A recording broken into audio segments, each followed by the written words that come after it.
Hey everyone, this is KnightFighter22, and I'm just going to do another quick 5-minute game which I played online against a guy called leadpoint. So I'm just going to dive into it right here. If you've seen my videos before, I tried the famous King's Gambit against this guy and got into one of my favourite lines. Now, the King's Gambit is actually one of my favourite openings, but as you can argue, a lot of grandmasters hate it. Like, there are very bad threats like queen to h4, which can result in moving a king to f1, and there's just a lot of bad things which you might not want to get into the King's Gambit. But this game, I don't want to be I don't want to push off my ego, but this is a good game to demonstrate that the King's Gambit is good if you're a good player who plays aggressively and wants a good attack. So he takes the pawn, King's Gambit accepted, and I play the safe move, knight to f3, just avoiding the queen to h4, and also the pawn pushing down to f6, destroying my castle position. So he just goes d6, just solid move, I suppose, and then I attack with d4, and he bulks the pawn, the attack up on the king side here. And as you can see, the bishop was attacking the pawn a second ago, but he's defended that, and he's going along with a king side attack.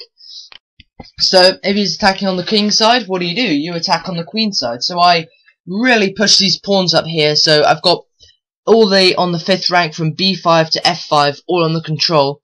And the f5 square for him is a little bit weak there, just like my e3 square is very weak for me. Okay, so he goes knight to h6, probably not the best move. Knight to f6 must have been better instead of h6, but it's still a pretty good move, you know, attacking on the king side, and he can take advantage of my pawn here at some point with my exposed king.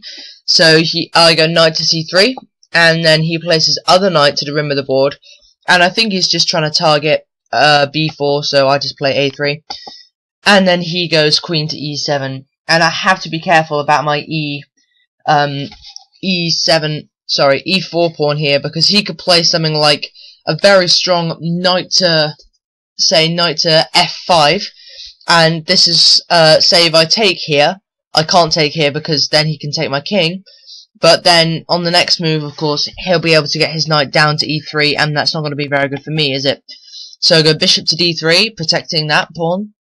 And then he plays f5, and I had to get my king out the way there. And I know it's bad to castle king side in a position where I've got 3 pawns bearing down on that side, but don't worry about it, because I think I've got a good attack going. So he plays bishop to g7, and I play rook to e1.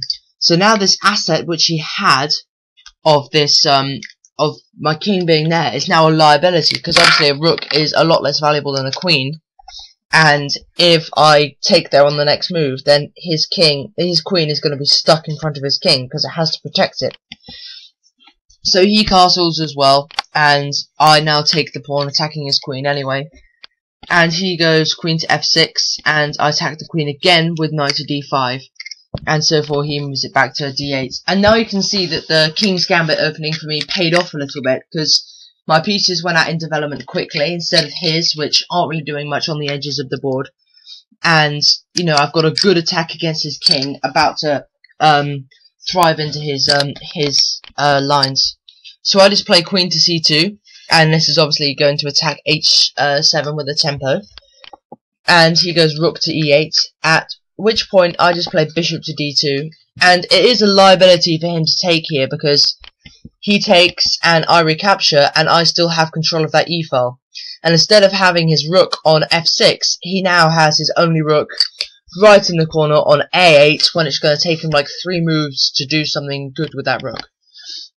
So he plays g4 with really attacking my knight. And once that knight has been removed on the king side, queen to h4 is really just going to kill me. So I just go right in with the attack, play f6, and hopefully bait him to take that pawn, which he does. And after I take with the knight and he takes my knight, his king is really exposed, and that will let me play bishop to h7 check, so he can play king to g7. And now I see a trap. If you look very carefully, his queen is protecting the g6 square. but I can get a checkmate line if I isolate the queen from his king. So basically, I just take bishop takes f4, and as he's not a very high-rated player, I just see if he will take that. Or it would have been much better for him to try and capture my other bishop by getting the knight attacking it as well or something. Or probably one of the best moves here is to play bishop to f5, because that's supported by the knight and the queen, and that's attacking my queen, so that will completely ruin my chance of attack and probably end up for a draw.